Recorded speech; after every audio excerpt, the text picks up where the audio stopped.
Hi, this is Laura, and a big thank you to all of you podcast listeners who supported our Giving Tuesday drive. Every dollar you gave was doubled. We met our match. How great is that? And it's not too late if you want to join those forward-thinking listeners who support this program and keep it ad-free. You can at lauraflanders.org/donate. Give a little every month and we'll keep this programming coming free and forward-thinking all year. We can't do it without you. We can do it with you. So thanks. And now on with this week's show. Hi, I'm Laura, and this is the Laura Flanders Show, a TV and radio program that shines a light on the solutions of tomorrow today. We report on the people and movements driving systemic change from the worlds of politics, arts, and entrepreneurship. Welcome. It's that time of year when we all need a little resilience. Elections, holidays, the change of the season. We need fortitude to get through it. And today's guest would say we need fierce love, too. Reverend Dr. Jacqui Lewis knows a thing or two about resilience. 1 year ago, almost to the day, her church burnt to the ground.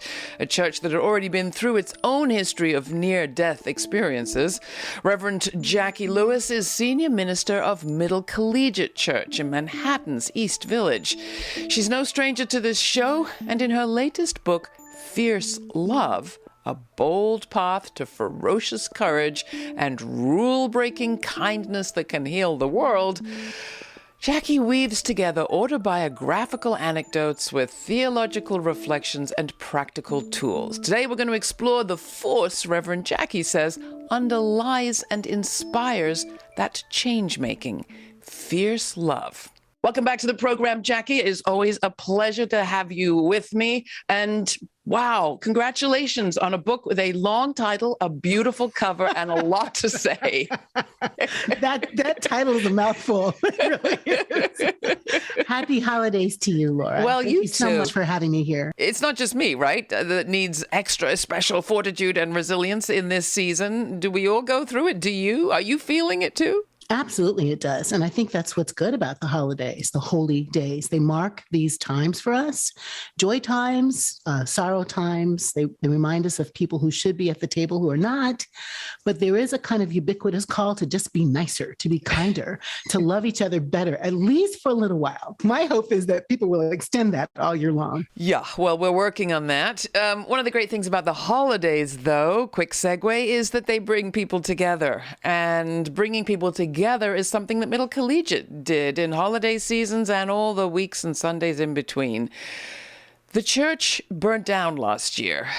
As it turns out, that brought people together too. Can you talk about first the fire and then what followed? Yeah, it's been a wild year, Laura. As I think about the year, I think, wow, oh my gosh. But I do feel like we survived. I mean, we're here, we're here. But it was a 6-alarm fire on Saturday morning, December 5, that just torched our building, leaving only the facade. There just were standing a burnt memory, a burnt skeleton, if you will, of what that church had been since 1892. Immediately, our neighbors, our friends, from around the globe, people carried the fire in the news in China, in Australia. And what we found, Laura, in the fire was how much people loved us. Kind notes. I remember about 2 weeks after the fire, I opened up my Facebook feed finally and read about 500 love notes from people all over the globe who were just, we love you, we're holding you, we think of you like the cathedral in Paris, you're our hope and our dream, and we're going to stay with you. And they stayed with us, Laura. People joined the church. Some 500 people joined the church since March of 2020 during COVID and during the fire grieving time. And so I believe that what we have found is the theory of fierce love is actually practiced and real in communities, in digital spaces. Poor people sent $1, folks sent lots of money, but mostly people loved us through this time, their prayers and their commitment to us. The church was gone as a place, but outside, its people convened there in the street, in the East Village of New York, in the winter, December. Can you talk about what took place there? So we're standing outside, literally watching the building smolder. It took days for that fire to stop burning. And as we were watching, the women next door to us, the Women's Prison Association women, were being, evacuated from their building because of the smoke. And my friends, Claudia and Susan, and my friends, Katrina and Yusuf, saw that they could do nothing at Middle, but that they could do something for those women. And they literally made carpools to take the women shopping. And they did trip after trip and then took the women to their temporary location. Laura, that's fierce love. In the midst of that excruciating grief, my friends Susan and Claudia were the ones who called me that morning to say, oh my God, the church is on fire. To watch our people leap into action like that. And then another group of Middle people came and kind of sat Shiva for the building. They set up across the street in front of our neighbor's grocery store that loves on us and helps us do Thanksgiving stuff. And they set up hot chocolate and food and sandwiches, and shift after shift of people from the church and the neighborhood, which claims us, came, ate, sang, lit candles. It's not theoretical. That love outlasts fires. Yeah. It's truth. That fierce love cannot be snuffed out by a flame.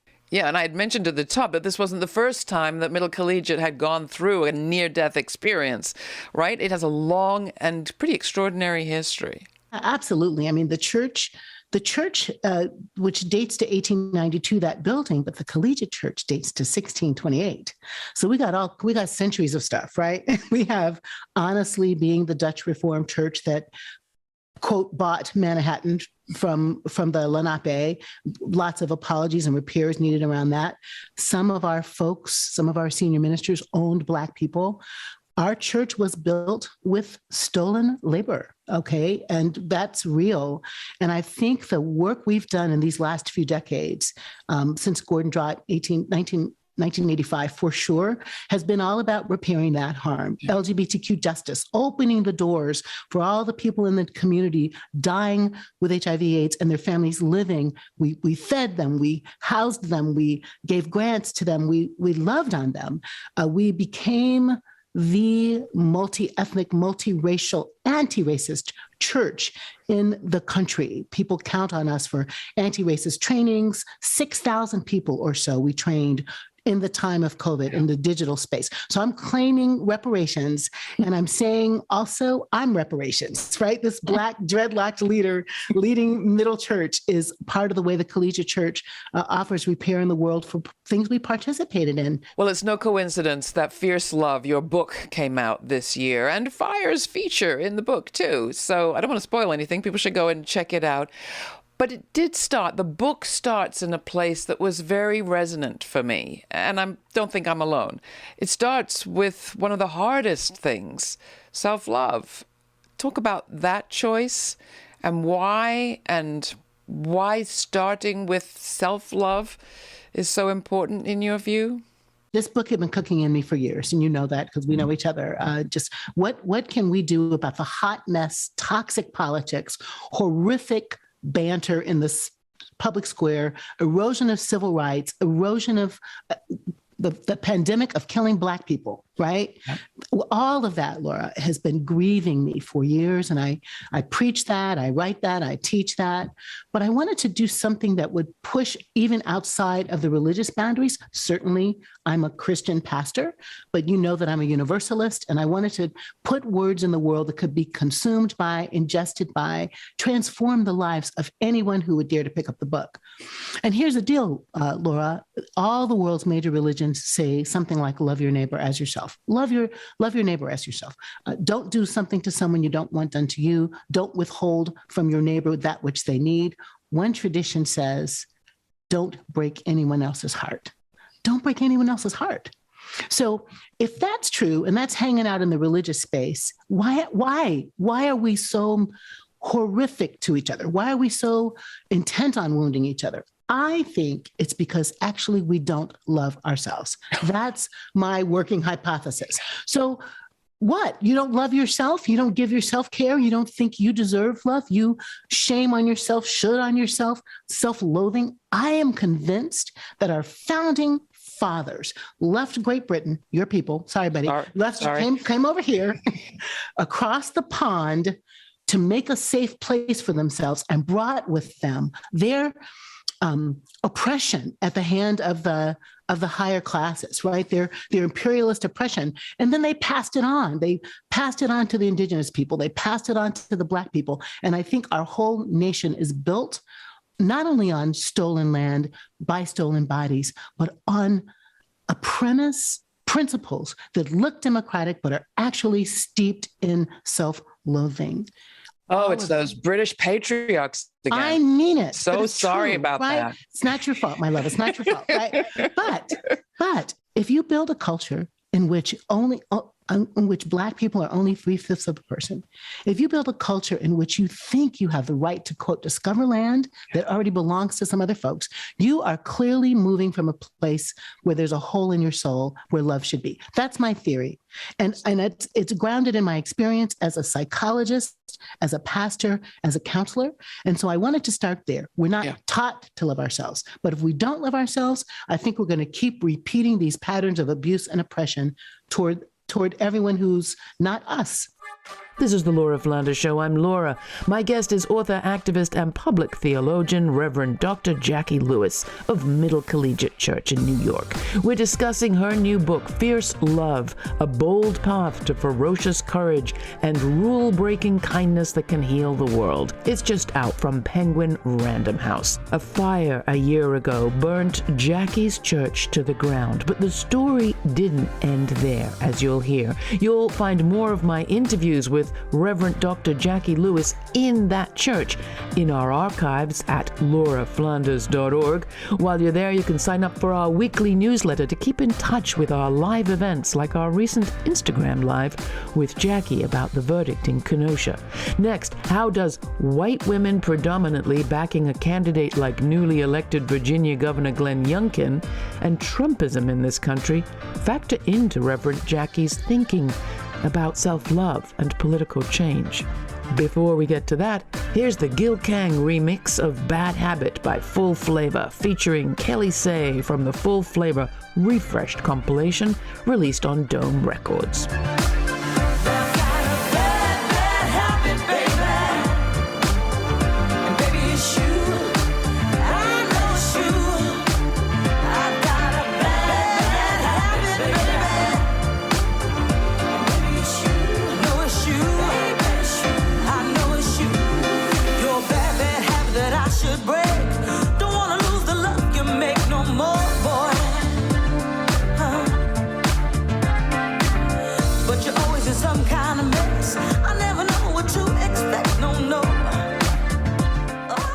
Why is it that during this part of the conversation, I'm thinking about all those white women who voted for Trump?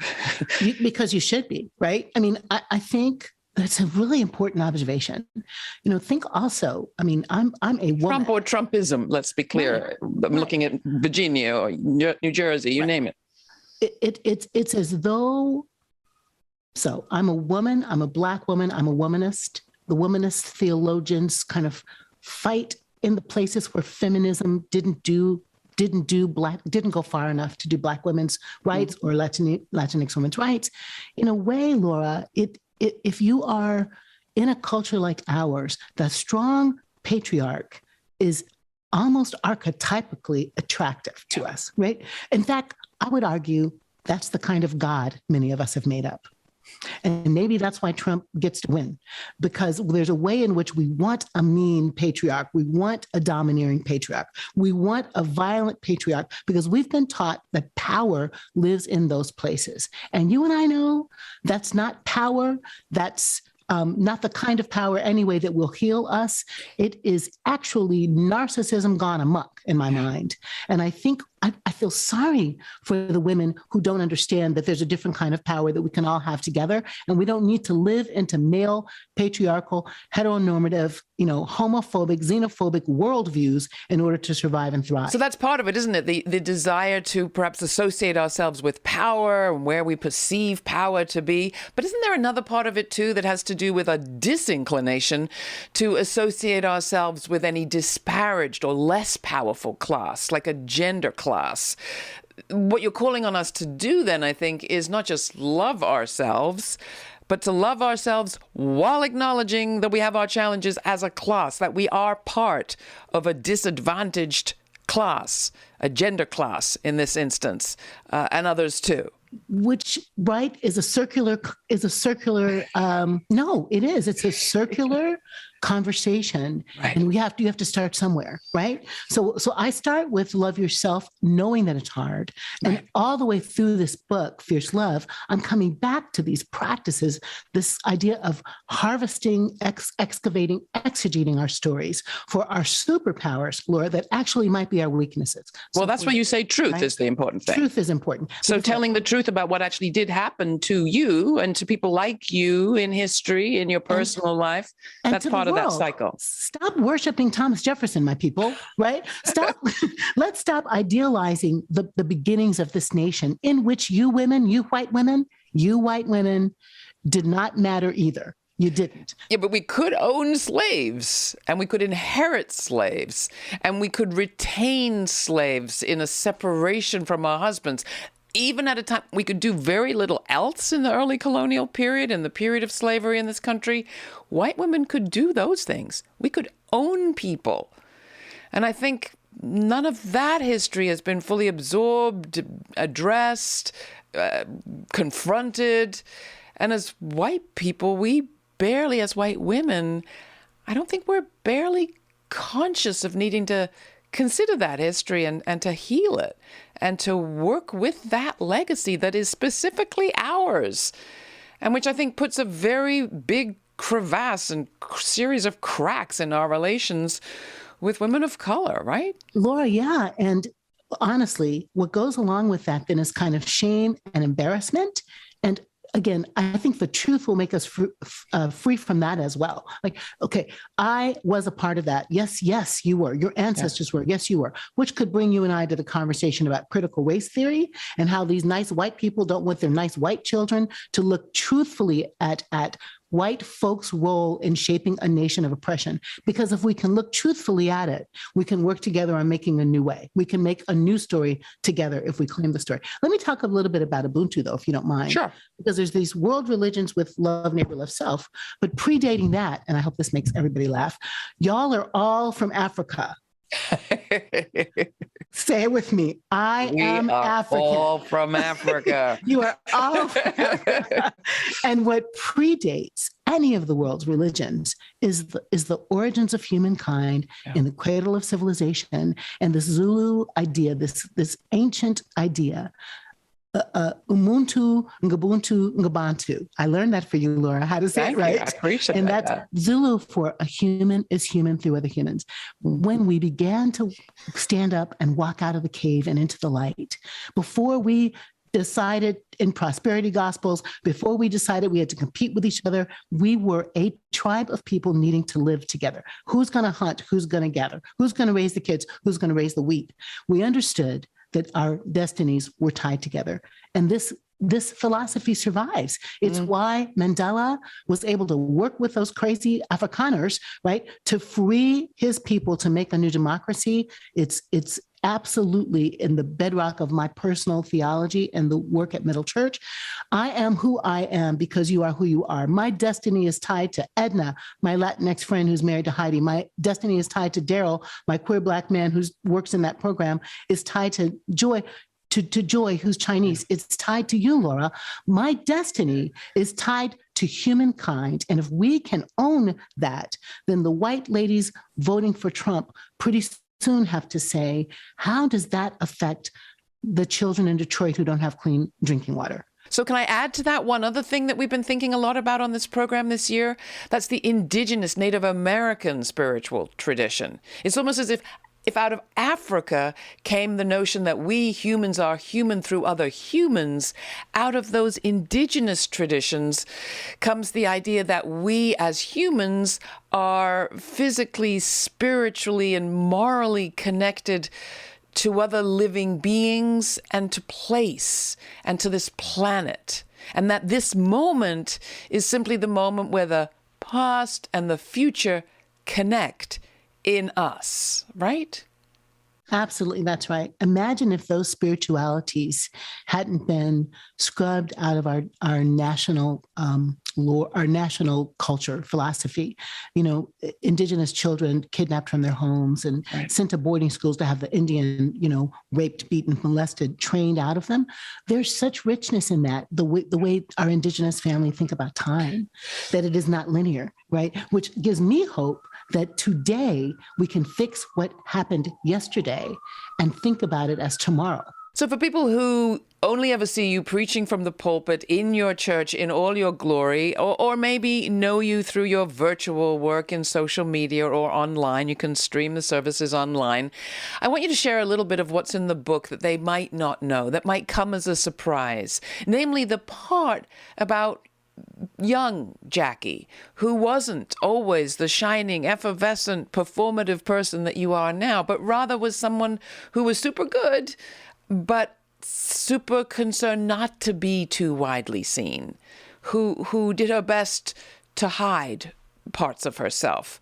And I think that's an experience a lot of us can relate to, a lot of people, especially female people, but not only us.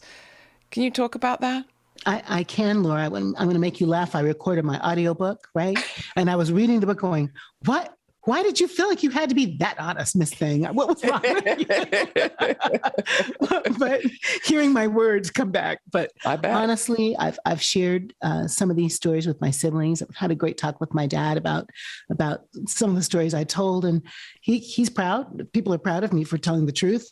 We all, as a community, lose something. When people hide, when people aren't able to be everything that they can be. We almost lost you. I tell a bad touch story in the book. Someone that I trusted, a person in our family. My family knows that story now. They didn't know when I was younger until I got brave enough to tell. And the person that touched me and was inappropriate with me, kind of in a one-moment event, but that it stayed alive, Laura, is what I write, as candidly as I can, stayed alive. And it wounded me, Laura. As a pastor and as a counselor, I've talked to women and men who were literally, penetrated by people they love. That's not what happened to me.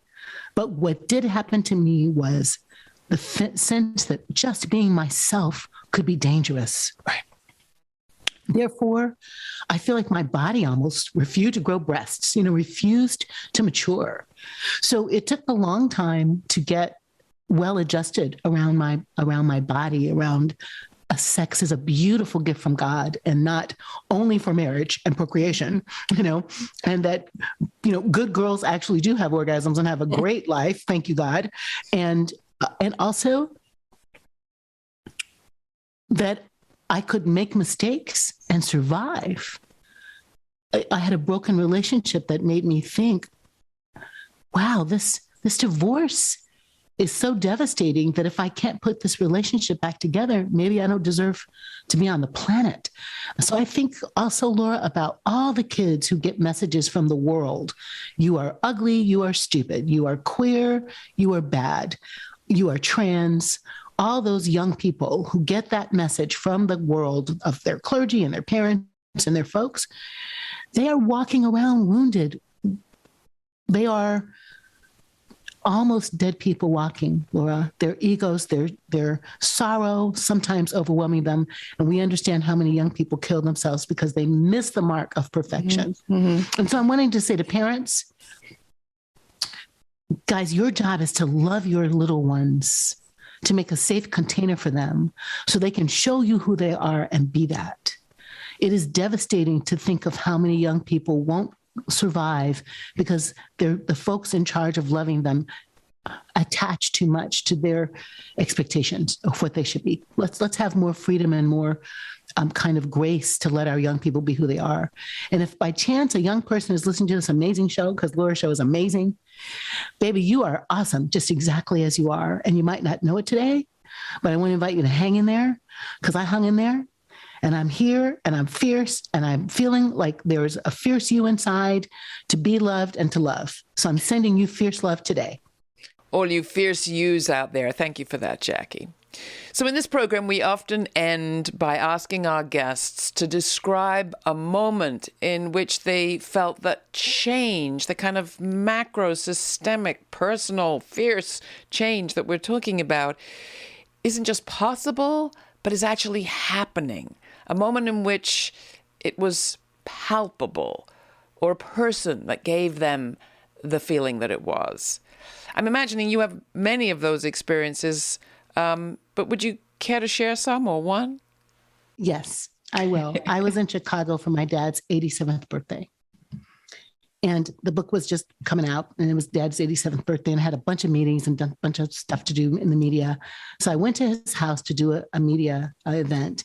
And I said, Daddy, I'm going to run in here, do it, and I'm going to come back out and spend some time with you. When I came out, my dad, my 87-year-old dad, has prepared a table for me, Laura. My favorite fried chicken, not breasts, thighs, because that's what I like, and potato salad, and coleslaw, and a glass of rosé. And he sits with me and just listens to me and holds that space with me, like the same daddy who taught me how to cut hair, who taught me how to change a tire, who taught me how to make a bee. I had trouble making cursive bees. My dad is my proof text of fierce love. Our relationship is my proof text of transformation and change. We went through the terrible twos, but I don't remember them. We definitely went through the traumatic teens. We definitely went through the transformative 20s. And we went through fierce 40s, where I pushed and shoved and claimed my adulthood and claimed my voice. And that relationship that is now full of love and joy and forgiveness and peace is what we can do, not only in our families, but what we can do at the workplace, what we can do in our schools, what we can do in our neighborhoods, Laura, and what we can do in the public square. We can tell the truth. We can wrestle our way to a new way to be. We can create a new story together. My daddy is my hero and shows me that it can happen. Well, you're one of my heroes, and thank you, Jacqui, for writing so much of your story down to share with us. We will put information about the book at our website for those who are interested, and you should know, people out there, that Jacqui includes 9 daily practices for cultivating the sort of fierce love and courage that can change the world. We'll list those practices too. Have a wonderful holiday season. We will see you on the other side. And Reverend Dr. Jacqui Lewis, I hope we'll see much more of you next year. Happy New Year to you, Laura. Blessings. You too. For more information on this week's guest, go to patreon.com/The LF Show, where you'll find a suggested reading list and list of additional related episodes to explore from our archives. You can find there information about our weekly premiere on YouTube every Sunday at 11:30 a.m., how to join us in the chat, and more. All the details are at patreon.com/The LF Show. While we're independent, we do depend on you, so thank you for your support this Giving Tuesday. And if you haven't joined with us yet, you still can. Become a Patreon partner of this podcast. Your support makes it possible for this show to remain free to millions on public TV, community radio, and online, regardless of the ability to pay. Join our Patreon partners by committing to a monthly contribution or give once at patreon.com/The LF Show. In the meantime, thanks for listening. This show is produced by yours truly, Laura Flanders, with Matt Colacello, Sabrina Artel, Jeremiah Cothran, Rory O'Connor, Nat Needham, Charlotte Carpenter, Jeannie Hopper, Ryan Holtz, Lee Friedman, and Jeanette Hernandez. Major funding for this program is provided by the Novo, Park, Ellen Poss Family, Hisuku Wilson Foundations, the Schumann Media Center, Rising Fund at Tides, Kim Connor and Nick Groombridge, Jane Fonda, and listeners like you. Thanks for listening. Thanks for contributing. Thanks for your ideas. Stay kind. Stay curious. Until the next time, I'm Laura.